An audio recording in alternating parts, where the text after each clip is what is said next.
Let us discuss one of the sociological thinkers who belonged to the Hermeneutic school of sociology, that is Karl Mannheim. Karl Mannheim was influenced by Marx's idea of ideology, but at the same time he was also critical about his theories. So he criticized Marx. So although he was influenced, but at the same time he criticized Marx, and that is why he was far from being a Marxist. In this lecture, we'll study about his theory on sociology of knowledge. We'll understand some of the points like relationism, ideology, utopia. So let us begin. So in his theory of sociology of knowledge, in a nutshell, we can understand this, that the knowledge that we gain, that the members of the society gain, it is comprised of two things, and it is a mixture of both. One is the truth that is there in the society, and the other is the belief that the people have. For example, all of us have some beliefs or the other that we are born with, and that becomes more and more adamant, more and more prominent as we grow up, as we learn. And then there are some facts, some truths that are already there in the society, and the mixture of both. When we hear something from someone, when we take some sort of knowledge from others and we combine it with the belief that we already have, a mixture of those becomes knowledge, and that is what we are going to study. We can understand this by an example, that all of us have studied some of the values in school. Let us take one value: honesty is the best policy. So this is what we have learned, and gradually it has become my belief that yes, honesty is a very important part of life. But also coming to the society's view of it, the truth or the facts. So I got to know that if you are not honest, if you are a dishonest person, the society will punish you. There will be consequences. So my actions will now depend on my belief to become an honest person, and also the facts and the truth that are given by the society, that I may get punished or I may be excluded from the society. I will not be welcomed to the society if I am a dishonest person. So important point to note here is that the term sociology of knowledge was coined by Max Scheler, and Mannheim's book was Ideology and Utopia, an introduction to sociology of knowledge, where he studied the relationship between human thoughts that are already there with the human beings, their beliefs and their thoughts, and what is the relationship of those thoughts with the social context. That is, what are the ideas or thoughts that are already present in the society. So this systematic study of knowledge and ideas is sociology of knowledge. And he also said that the knowledge that is there in the society is determined by the social existence. So when there is a social existence, when there is a belief and a mixture of that with the truth and facts, it becomes the true knowledge, which is determined by social existence. Coming to the next point, he has talked about historical relativism. So when we think about Karl Marx, he has talked about historical materialism, but Karl Mannheim has talked about historical relativism. Please remember that. He has talked about this in the context of social conflict.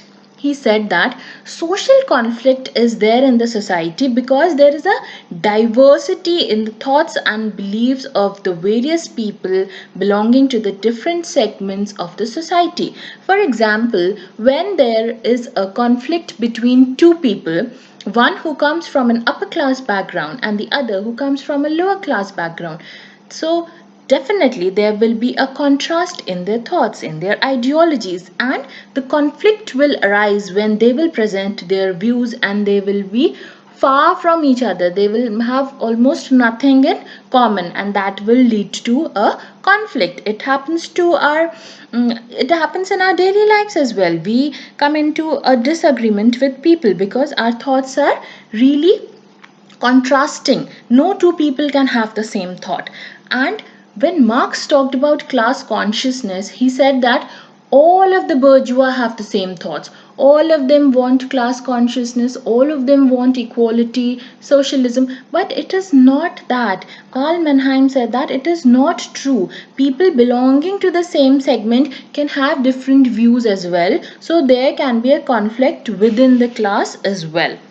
And these differences are derived from the social location that they're in. What are their backgrounds? Where do they come from? What are their beliefs? And their beliefs are dependent on what kind of upbringing that they have had.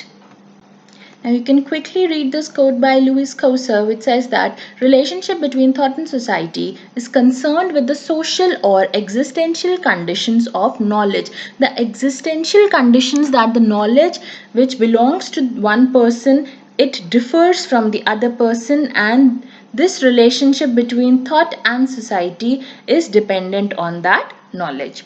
Now coming to the term relationism that is given by Karl Mannheim. He said that ideas and beliefs are deep rooted in larger systems of the society. So, we just studied that we all have ideas and beliefs, but the facts and truths that are there in the society, they are deep rooted. They did not emerge out of nowhere, and they did not just emerge yesterday, but they are deep rooted. And these systems can be time, space, class, generation, geographical location, region, etc. So there are many systems on which the ideas and beliefs depend upon. For example, if we talk about generation, we have a very common term called generation gap. We use it quite often. So what is that generation gap? It is the change of belief, the change and the contrast of belief that you and probably your grandfather have, you and your father have, you and your children may have it too. Why? Because there is a contrast, a change in time, a change in space, generation, and this gives rise to different ideas and beliefs. So this theory was criticized on the basis of that how can you prove the scientific knowledge that is there, because it is only dependent on facts and there is no space for beliefs. So that was one criticism of this theory. Now moving ahead, we'll understand ideology and utopia. What has Karl Mannheim talked about it? So please understand that ideology is status quo. That means it is not changing. It does not believe in change. So when it does not believe in change, it means it is the belief of the ruling class people, the upper class people who are already dominant. So they want to keep up with their dominating nature, and they do not want to change it. Therefore the ideology represents the thoughts held by the society's ruling class people. The ideologies, it emerged from political conflict. So when there is a political conflict and one class takes over the other class, the ideology automatically appears. It represents the workings of the social world. So we know that the people who have upper hand, the people who are dominating, or the world works around and according to them. So this is ideology. So what is utopia?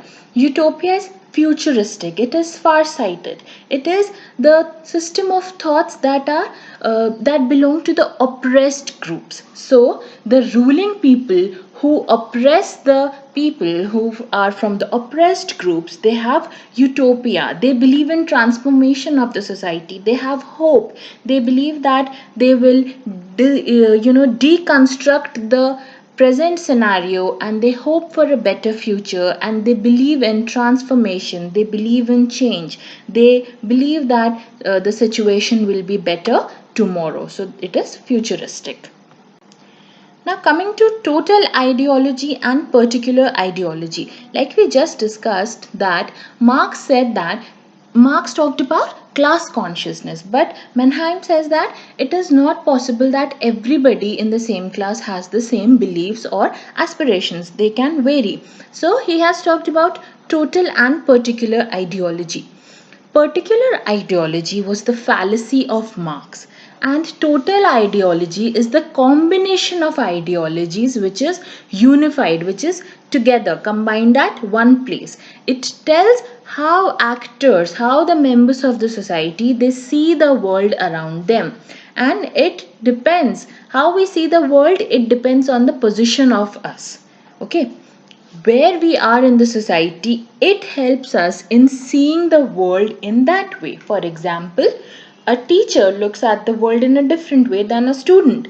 A homeowner, a landowner, sees it in a different way than his domestic help, than the farmer. So this depends on the position that you have in the society. Now, what is particular ideology? So, particular ideology is more of a narrow concept. It is like a grand theory, and it focuses on specific interests or the points of view. When we talk about total ideology, it takes into account a lot of considerations, whereas particular is, as the name suggests, it focuses on specific interests of the people. Now, some extra points from the point of view of the examinations. Carl Mannheim's book Freedom, Power and Demographic Planning was published in 1950 after he passed away. In this book, he talked about social planning of the society, and he said that one ideology does not fit all. So he does not believe in the particular ideology, because everybody has different thinking even when they belong to the same group. Even the five people or four people living in the same house, they can have different hopes and aspirations. It is not necessary that they all want the same thing. He has also talked about an important term, that is creative intelligentsia, that is the creative intelligent people, the intelligentsia that are gathered in the society. They have the ability to bring about changes in the society. It is just a matter of time that they speak up, that they take part in the political activities, and only then the change that we are looking for, it can be brought up in the society. He has also talked about the activity of unmasking, which he has talked it in a way of antidote, that is, it can cure the distortions that are there in the society. What all the distortions or the fallacies are there, it can act as an antidote, which helps in coming beyond, in seeing beyond the distortions and getting away with it. Now let us discuss some questions. First is, with reference to Karl Mannheim's understanding of ideology, consider the following. So there are some options. We know that he criticized class consciousness. He did not believe in particular ideology. He believed in total ideology. So answer B is wrong when we talk about Marx, but in this question, when we are talking about Mannheim, answer B is correct. He criticizes class consciousness. Next question is, in the sociology of knowledge, Karl Mannheim refers to plurality of groups to which knowledge can be related and which make up the structure of the social. What are the groups that he has emphasized about? Answer will be A. He has talked about class and generation, which helps in studying the relativism, studying the different aspects of society, where the class and generation, they can explain what is the social location of the society and how the people living in the society, they bring about change, and how their beliefs are made due to the differences in class and generation. So answer will be A.